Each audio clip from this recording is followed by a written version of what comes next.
Welcome back, Algebra 1 students, to another Regents exam. This is the Algebra 1 Common Core exam for the August 2017 administration. Again, not that bad of an exam.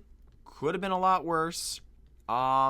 This is definitely one of the easier ones out of the whole bunch, but we'll see what happens in the future. All right, so these are going to be the solutions to part 1, questions 1 through 12. Nope, not 1 through 12. We already did 1 through 12. This is questions 13 through 24 of this exam. Let's go ahead and talk about a few things first. Do not, under any circumstances, cheat off this video. Got to do the problems by yourself first, or else you're not going to get anywhere in life without this exam.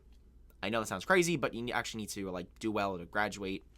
You know, you could be passing for 65. That's, your expectations could be a little bit higher just because it is easy to get a 65 in this exam. A little easier than, geometry. Geometry is harder to get a 65. But just essentially do not take my answers and put them on a piece of paper and call them your own. Just don't do it. Hit that subscribe button down below if you like the content. I know that you don't like math, probably, or you like math. If you're here, I get mixed viewers, but if you don't like math but you like the content that I'm producing, you can hit that subscribe button down below, especially since you're in Algebra 1. Next year you're doing geometry. That is my favorite subject, and you will learn a lot from me. Make sure just make sure they hit the subscribe button. Consider becoming a patron on my Patreon page. $1 donation could keep this channel going for a long time. And make sure that you visit my website at www.nysmathreadsprep.com for a lot of content in Algebra 1 and, of course, future high school math subjects in your future, including geometry and Algebra 2. And I use the TI Inspire calculator. This calculator can be found on my website. Links you to Amazon. Pretty powerful tool. I highly recommend it. Let's go ahead and jump to question number 13 of this exam. Here we go. Basic solving for x question. 13 says, which value of x satisfies the equation 5/6 times 3/8 minus x is equal to 16? Okay, so essentially what we're going to do is we're going to take that 5/6 and distribute it into the parentheses. And if you don't know how to multiply fractions by now by hand, you really should. Of course, you can plug it into your calculator, but really, multiplying fractions is not that bad. You basically just multiply across this. So 5 times 3 is 15. 6 times 8 is 48. You can even reduce this to 5/16 just because you could take out a common factor of 3. Okay? So, let's go ahead and solve it. So when we distribute that in, we get 5/16 minus 5/6 x is equal to 16. It's going to get a little messy here, folks, so bear with me. We're going to subtract the 5/16 on both sides. Okay? We get negative 5/6x is equal to, now what is 16 minus 5/16? Again, I use the TI Inspire, pretty powerful calculator. 16 minus 5/16. Get an answer of 251/16. And now what we're going to do is we're just going to multiply by the reciprocal of that fraction to get rid of it. So we multiply by negative 6/5. Multiply by negative 6/5. Cancel those out, and we get x is equal to, let's go to multiply, control division, negative 6/5. We get negative 753/40. Convert that to a decimal, so go to menu, number, approximate, convert to decimal, and we get negative 18.825. Negative 18.825 is that answer up here somewhere, and it is. Your answer is choice 2. Moving on to number 14. If a population of 100 cells triples every hour, which function represents P of t, the population after t hours? So it says here triples. When I hear the word triple, I think of multiplication. So get rid of any answer that shows a line, because the graph has to look something like this. Really, really fast growth. It's not growing at a constant rate like a line. It's got to be exponential growth. So choices 3 and 4 show lines. This shows a slope of 3. This shows a slope of 100. Those make absolutely no sense. Get rid of them. Choices 1 and 2, on the other hand, those show exponential growth. Absolutely. Now, it says here, a population of 100 cells triples. So, The 100 that you see here, that is called the initial amount. The initial amount is the amount that you start with. So the function or the equation that you should really come to a conclusion for, it's P of t equals the initial, which is 100 cells, times the 3 raised to the t power, where this is the starting or the initial, and this is the tripling of those cells. Okay, so your answer for this one is going to be choice 2 for that question. All right, number 15. A sequence of blocks is shown in the diagram below. This sequence can be defined by the recursive function a sub 1 equals 1 and a sub n equals a sub n minus 1 plus n. Assume that the pattern continues. How many blocks will there be when n is equal to 7? Okay, you need to know what recursive means, okay? I mean, you really don't need to get this right, but it's nice to know what recursion is. Recursion means that you're given the first term, and then you're given the general equation to generate the following terms, okay? So this is a sub 1, this is a sub 2, this is a sub 3, this is a sub 4, okay? So this clearly has 1 block, this has 3 blocks, this has 3, 4, 5, 6 blocks, this has 3, 4, 5, 6, 7, 8, 9, this has 10 blocks. So, folks, there is no pattern here, okay? Well, actually, there kind of is. You know, you could see that you're adding by 2, then you're adding by 3, then you're adding by 4. Unfortunately, I wouldn't bet money on that it's plus 5, plus 6, plus 7. It could be. Chances are it is, because I'm telling you it is. But you really should go ahead and, you know, do the math. So if I want to find a sub 5, for example, a sub 5, we're going to take this formula here and we're going to apply it. So this is a sub, okay, so where you see an n, which is that little subscript there, n minus 1. So we want to find the 5th term, right? So we plug in the number 5 minus 1 plus n, which is the number 5. We're trying to find the 5th term because we're finding a sub 5. So what we get here is we get a sub 5 is equal to a sub 4. 5 minus 1 is 4 plus 5. Well, what is a sub 4? It's 10 because those are the amount of blocks right there. So we get 10 plus 5, your answer is 15.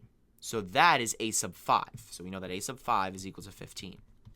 Let's go ahead and solve for a sub 6. Okay. A sub 6.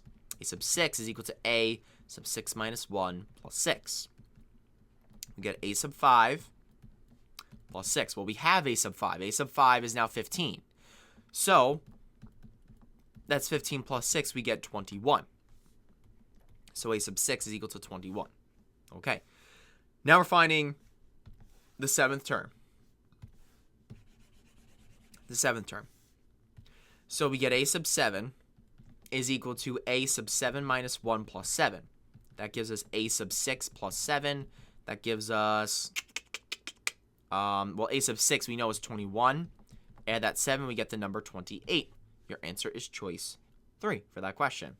And yes, there is a pattern. Plus 2, plus 3, plus 4, plus 5, plus 6, plus 7. You could have done it that way too. I wouldn't do that for the future though. Number 16. Mario's $15,000 car depreciates in the value at a rate of 19% per year. The value v after t years can be modeled by the function v equals 15,000 times 0.81 raised to the t power, which function is equivalent to the original function. So they're really, really, really testing your knowledge on whether or not you understand exponents. Do you see here that the only manipulation that they're making in these answers, all of these answers, is the inside piece is no longer 0.81 and the exponents have changed, right? The exponents have changed here, here, here, and here. So essentially what they're telling you is take that exponent and raise 0.9 to that power. So let me be more specific here. Choice one, what they want you to do is take 0.9 and raise it to the 9th power, which raises to the t power. Okay, let's go with your power to power rule. You could actually separate these numbers and apply it to one of them. So the 9 can be applied to the 0.9 and just raise it. So if you take 0.9 and raise it to the 9th, that gives you 0.387 approximately. That is not equal to 0.81. So that's not true. Okay, let's take a look at choice 2. Choice 2, what we're doing is we're taking 0.9, squaring it, then raising it to the t power. So 0.9, raising it to the 2nd power. Come on, 0.9 raised to the 2nd. We get, oh man, 0.81. We got it. Your answer is choice 2. And as you can see, all they did is they just took that 2, the square, and they just put it on the outside, and that's the exact same function. The t is still there. It's just that the 2 is outside of this one and it's inside of this one. Okay? That's how you do number 16. 17. The highest possible grade for a book report is 100. The teacher deducts 10 points for each day the report is late. Which kind of function describes the situation? Well, if you have a book report due and you get 100, or it's out of 100 points on the first day it's due, you could get 100 points. But then all of a sudden it decreases by 10. So it keeps on going down by 10 points per day. So the first day of lateness, it's minus 10. The second day of lateness, it's an additional 10. The third day of lateness, it's an additional 10. And it keeps going down. So really, this is a linear function. Because on the due date, right? On the due date, if you need to see this a little bit further, the due date is 100. Oh, I just put a dollar sign. My apologies. It's 100 points. Okay. Then the first day, it is late. The first day of lateness, it drops down to 90 points. Then the second day of lateness, it drops to 80 points. And it keeps on going down. So we're decreasing by 10. It's linear because it has a slope of negative 10. That's it. Your answer is choice 1. Number 18. Okay. Number 8. Ooh, this looks interesting. Number 18 says the function h of x. Function h of x, which is graphed below, and the function g of x is this. So they gave that to you. Which statement about these functions are true? Okay. I think this was one of the harder multiple choice questions on this test. So let's go ahead and figure this out. So this is h of x. Let's go ahead and graph g of x. Let's just do it. Go and graph g of x on your calculator. So we graph g of x. This is 2 absolute value of x plus 4 minus 3. So we get that. Control T. We get these table of values. So I'm actually going to save a little bit of time. I'm not going to copy them over. I'm actually just going to go ahead and graph it for you. You could copy those yourself. So this is down 1, 2, 3, 4. Down 1, 2, 3, 4, 5. And then up 2 to the right 1. So what I'm graphing here, folks, this is g of x. Okay? This is g of x right here.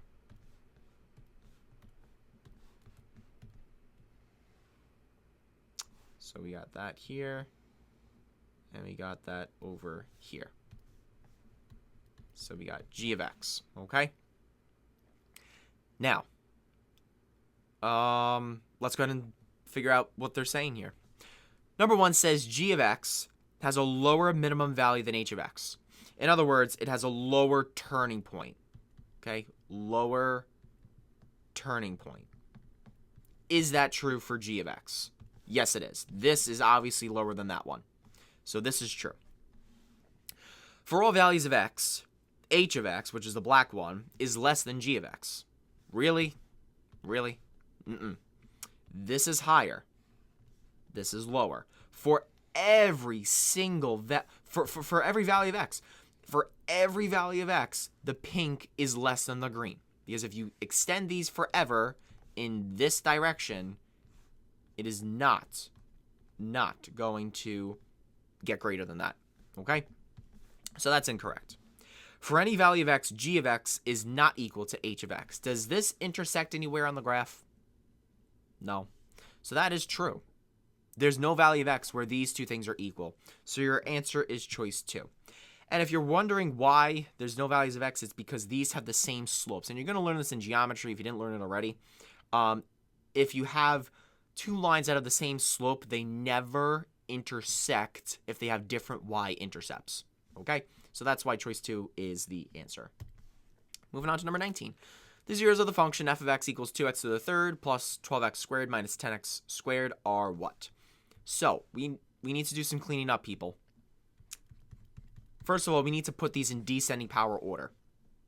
So this is 2x to the third minus 10x squared plus 12x.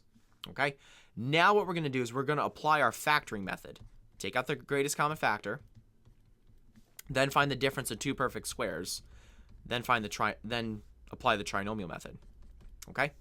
So the GCF in this case, obviously it's a 2 because 2 could go into 2, 10, and 12. And there's an x. Okay? So f of x just becomes 2, take out an x, you're left with x squared minus 5x plus 6. Okay? So from here, what we're going to do is we are going to find this in here. This could factor by using the AM method. What adds to negative 5 and multiplies to give you 6. So we get f of x is equal to 2x times x minus 6. Actually, no, I'm sorry. X minus 3, x minus 2. X minus 3, x minus 2. Set that equal to 0. Now we just solve for x. Draw your t-bar. We get 2x equals 0, divide by 2 on both sides, and we get x equals 0. X minus 3 equals 0. We add the 3 on both sides, x is equal to positive 3, and x minus 2 equals 0. We add that 2 on both sides, and we get x is equal to positive 2. And that's it. So we get 0, 3, and 2. Your answer is choice 3. Okay? Do not forget about that x over there because many of you probably went for that answer right there, but just keep in mind that 2x has to be set equal to 0 as well. Okay, moving on to number 20. How many of the equations listed below represent the line passing through the points 2, 3, and 4, negative 7? So here's the thing. You could actually plug in these points for x and y. So plug this in for x and y, plug this in for x and y into all of these and see if they equal and they have the same outputs. That takes a while, a long time. I'm going to show you a different, actually, no, I need to show you both ways. I'm going to show you on the graphing calculator and I'm going to show you how to do it algebraically. Just because you might not have the TI Inspire, which is another reason why you should get it, you might have the TI 84 or 83 or something else. So, what I'm going to do is I'm going to take the 2, 3, I'm going to plug it into the first equation. So, we get 5 times 2 because 2 substitutes in for x plus 3. Does that equal 13? Well, 5 times 2 is 10 plus 3 is 13. 13 does equal 13. That checks out. But we need to make sure that the 4, negative 7 work as well because it says passing through the points 2, 3, and 4, negative 7. They need to work for both. So let's go ahead and find out if 4, negative 7 works. So 5 times 4 minus 7 equals 13. 20 minus 7 equals 13. Does 13 equal 13? Yes, it does. So that works. So this so far is a good line. That is good. That's a good thing. Okay? So we found out that the first equation works. Now we're going to go ahead and find out if the other lines work. So same process again. Plug it in. So we get y. So y is now 3. So we get 3 plus 7 equals negative 5 times x, which is 2, minus 4. So we get 10 equals negative 5 times 2 minus 4 is a negative 2. We get 10 equals 10. That checks out. Now we need to check the purple one. So we get negative 7 plus 7. That equals negative 5 times 4 minus 4. Negative 7 plus 7 is 0. Does that equal negative 5 times 0? Well, negative 5 times 0 is just 0. Does 0 equal 0? Yes, it does. So this line also works. So that's good. That's a good line. Okay. You see how long this takes? This is annoying. All right, let's do it again for the third line. Okay, so we get 3 equals negative 5 times 2 plus 13. 3 equals negative 10 plus 13. Negative 10 plus 13 is 3. Does 3 equal 3? Yes, it does. Let's check the purple one. We get negative 7 equals negative 5 times 4 plus 13. Negative 7 equals negative 5 times 4 is equal to negative 20 plus 13. Negative 20 plus 13 is negative 7. Does negative 7 equal negative 7? Yes, it does. So that is a good line. So far, 3 of them work. So we can get rid of choices 1 and 2. Let's go ahead and see if the last equation works. Let's do it. Here we go. So, for the red one, we get 3 minus 7 equals 5. Fix that. 5 times x minus, should have replaced that x, stupid me, 2 minus 4. 3 minus 7 is negative 4. That is equal to 5 times negative 2. Negative 4 does not equal negative 10. So therefore, this blows up. Doesn't work. Your answer is choice 3. There are 3 lines that satisfy this condition. I'm going to show you on the graphing calculator. So if you actually go to menu, go to graph entry edit and click on relation, what this calculator could do, which is so freaking cool, is you could just type in the exact equations that they show on the Regents exam. So the graph stat line, y plus 7 is equal to negative 5 times x minus 4. To get to the next one, you just press the down arrow. Oh, look at that. Look at that. So it looks like just by looking at the graph, all of these are the same line. Or the first 3, I should say. Look at that. They're all overlapping each other. Except the last one, y minus 7 is equal to 5 times x minus 4. Look at that. You see? Look at that. These 3 lines, there's actually 3 under there because it overlaps with the different colors. The pink line is obviously not even the same as this one, so that is why that one doesn't work. So your answer is choice 3. Moving on to number 21. The Ebola virus has an infection rate of 11% per day as compared to the SARS virus, which has a rate of 4% per day. Ooh. I know what Ebola is. I don't know what SARS virus is. If there were 1 case of Ebola and 30 cases of SARS initially reported by authorities, and cases were reported each day, which statement is true? So here's the thing. You need to set up some equations to get this answer right. So let's figure out what the equations are. But you need to understand that it is increasing at a percentage rate. So by now, please, it's on every algebra Regents. Make sure that you know the formula A of t equals the principal times 1 plus or minus the rate raised to the t power. Basically, you take the initial, you take 1 plus or minus the rate of increase or decrease, and you raise it to the amount of days or time, hours, whatever it is. So look at this. Ebola has an infection rate of 11% per day, and there are 30 cases of Ebola. The SARS virus has a rate of 4% each day, which initially... Oh, I'm sorry, no. There's 1 case of Ebola. 1 case, and there's 30 cases of the SARS virus. Okay. Which statement's true? So let's go ahead and set up our equations. So I'm going to call this E of t for Ebola. E of t is equal to the principal, which is the number 1, times 1 plus 0.11 raised to the t power. Why is it plus? Because you're getting more people sick. It's a positive rate of increase. Then the SARS virus, so S of t, is equal to the initial amount of 30 people, got it? So it's 1 plus 0.04. Remember to convert those percentages, raised to the t power. We don't know the t because it's saying at day 10. So obviously we're looking at when t is equal to 10 days. So let's go ahead and graph these functions and let's see what happens. Okay, 1 times 1 plus 0.11. Now remember, since you're in the calculator, you got to raise it to the x power because your calculator is in terms of x, or the function is in terms of x. And we get 30 times 1.04 raised to the x power. So obviously you can't see the red one. I'm actually going to make this like 100 cases. And I'm going to make this 0 because there's nothing over there. I'm going to make this x value, I'm going to make that 100 as well. Make it, actually no, I'm sorry. Yeah, make it 100 days. Okay.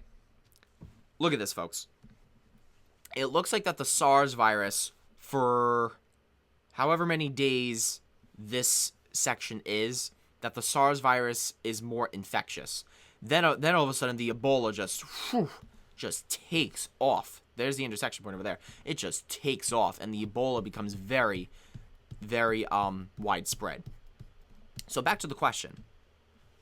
At day 10 and day 53, there are more Ebola cases. Okay, so they're telling me 2 different days, the 10th day and the 53rd day. So let me go ahead and fix this up a little bit. I'm actually going to make this little box here 10. I'm still going to make that like maybe 150. I'm going to make this over here. I'm going to make that 53 days. I'm going to make this 0 down here. Okay. I'm going to increase this. I'm going to make that 300. Okay, look at this. Here we go. Here we go. Here we go. This intersection point. So if you click on menu, analyze graph intersection, click. This is on the 52nd day. On the 52nd day, the Ebola virus takes over. No, I'm sorry. Yeah, the Ebola virus takes over the SARS virus. So, let's take a look here. At day 10 and day 50, there are more Ebola cases. Absolutely not. That is only true for day 53. There's more Ebola cases on day 53, but day 10, it's down here. There's more SARS viruses. So that's not true. At day 10 and day 53, there are more SARS viruses. As I just said, no, the SARS virus has more cases at day 10, but less cases at day 53. Okay, so that is not true. At day 10, there are more SARS cases, but at day 53, there are more Ebola cases. Oh, yeah. Absolutely true. There's more SARS viruses at day 10, and there are more Ebola viruses at day 53. So that is true. Choice 4 is just the reverse of choice 3. Makes no sense. All right. Choice 3 is your answer. Moving on to number 22. The results of a linear regression are shown below. Which phrase best describes the relationship between x and y? So basically, folks, what you're looking at here is this. It says ax plus b. This is really just mx plus b, but they substituted in for a. Look at this. A is negative. This indicates to you negative slope. So obviously, this is a negative correlation, so it can't be positive. You got to get rid of choices 2 and 4. Then let's take a look at the correlation coefficient. Remember what this value does. The correlation coefficient tells you the strength of the relationship. Okay? And remember that the correlation coefficient is in between the numbers -1 and 1. If it's really, really close to -1 or it's really, really close to 1, it's a strong correlation. If it's closer to 0, it's not. As you can see, that is fairly close. This number is fairly close to -1. I mean, if you want to, you could round it upwards. This is -0.9, which is fairly close to -1. So therefore, it is a strong negative correlation. Your answer is choice 1 for that question. Okay, 23 was the hardest question, in my opinion, on the multiple choice section of this exam. Let's go through it slowly. Abigail's and Gina's ages are consecutive integers. Consecutive integers means one follows after the other. So, 1, 2, 3, 4, 5. Those are consecutive. They go right after the other in order. Abigail is younger than Gina, and Gina's age is represented by x. If the difference of the square of Gina's age is 8 times Abigail's age, if the difference of the square of Gina's age and 8 times Abigail's age is 17. Which equation could be used to find Gina's age? Oh, man, this is a hard question. Okay, let's take it slow here. Gina is represented by X, so I'm going to let X equal Gina's age. It all comes down to Abigail's age. Abigail's age is going to be tough. So, actually, let's do this. Oh, wait a minute. Abigail and Gina's ages are consecutive integers. So if Abigail is younger than Gina, that means I'm going to let X minus 1 equals Abigail's age. And the reason why is that they're consecutive. All right, so they are certainly consecutive. So if this is X, this has to be X minus 1 because Abigail's younger. Consecutive, remember, means one after the other. All right, so we got this information. Now all of a sudden they throw in this garbage. If the difference of the square of Gina's age and 8 times Abigail's age is 17. Okay, this is ridiculous. So, difference. Difference means subtract. Square means raise to the second power. 8 times. Multiply by 8. The word is in math means the equal sign, and it has to equal 17. So, let's see here. So, if the difference, so we're definitely subtracting, but it depends on which one goes first. If the difference of the square of Gina's age, the difference of the square of Gina's age, so Gina's age is X, we're squaring Gina's age. And we're subtracting because it says difference, and the difference of 8 times, with the multiplication, Abigail's age is 17. Ladies and gentlemen, that is the equation to solve for their ages. Your answer is choice 4 for that question. That was a tricky one, a lot of words. Make sure that you know these code words in mathematics. All right, so your answer is choice 4. Last question of this video. Which system of equations does not have the same solution as the system below? So basically, this is a very common question. All they're doing to you here is that they're multiplying these numbers by some number, by a scalar. So in this case, the top equation is 4x plus 3y equals 10. You're looking and comparing these here. You're looking at all of these. Okay? So let's go ahead and figure this out. 4x plus 3y equals 10. Let's take a look at choice 1. All of a sudden, that's a negative 12. So you're thinking to yourself, 4 times what number gives you negative 12? Well, 4 times negative 3 gives you a negative 12. So what your job is to take that negative 3 and distribute it into all of the numbers, and let's see if it equals that. Well, negative 3 times 4 gives you negative 12. Good.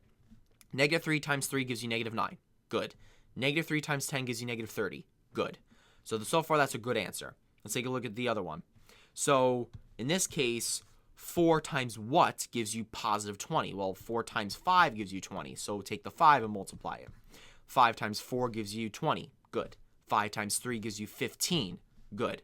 5 times 10 gives you 50. Good. So that's a good answer as well so far. Okay. Let's take a look at choice 3. 4 times what gives you 24? Well, 4 times 6 gives you 24. So let's distribute that 6. 6 times 4 gives you 24. Good. 6 times 3 gives you 18. Good. 6 times 10 gives you 60. Good. So all those are correct. Great. Let's try this one. 4 times what gives you 40? Well, 4 times 10 gives you 40. Distribute that 10.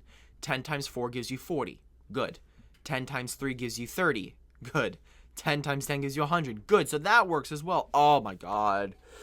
We need to use the second equation. One of the second equations is wrong. So we got to get rid of this. Now our focus is this right there. We got to focus on these here. Annoying. So let's do it right now. So, here we go. So negative 6 times what gives you positive 12? Well, negative 6 times a negative 2 gives you a positive 12. Two negatives give you a positive answer. So we distribute. Negative 2 times negative 6 gives you positive 12. Good. Negative 2 times negative 5 gives you positive 10. Good. Negative 2 times negative 16 gives you positive 32. Good. Choice 1 is incorrect. We're trying to find the one that does not have the same solution. Okay. Let's do it again. Negative 6 times what gives you negative 18? Well, positive 3. 3 times negative 6 gives you negative 18. So we distribute. 3 times negative 6 gives you negative 18. Good. 3 times negative 5 gives you negative 15. Good. 3 times negative 16 gives you negative 48. Good. That answer is incorrect. Let's keep going. Negative 6 times negative 6 times what gives you negative 24? That's just positive 4. Distribute that 4. 4 times negative 6 gives you negative 24. Good. 4 times negative 5 gives you negative 20. Good. 4 times negative 16 gives you negative 64. Yes, that's good. Oh, dear Lord. All right, so we're done with that one. Let's make sure choice 4 is incorrect. Negative 6 times what gives you positive 36? Well, that's just negative 6. Okay. Negative 6 times negative 6 gives you 36. Good. Negative 6 times negative 5 gives you 30. Good. Negative 6 times negative 16. Uh-oh. Negative 96? Huh? A negative and a negative should give you a positive answer. A negative 6 times a negative 16 should be positive 96. They decided to make that negative on you. So that's why your answer is choice 4 for that question. Was it a pain in the neck? Yeah, I think it is. I think that's a pain in the neck, but it's doable. All right, that's the end of this video. Make sure that you hit that subscribe button down below. Consider becoming a patron on my Patreon page. I will greatly appreciate it, and you will have my undying gratitude. And make sure that you visit my website at www.nysmathregentsprep.com for more topics or more review in Algebra 1. And in your future, you're going to see geometry and Algebra 2, and you might see a few more math courses in your high school future. And I hope to see you soon.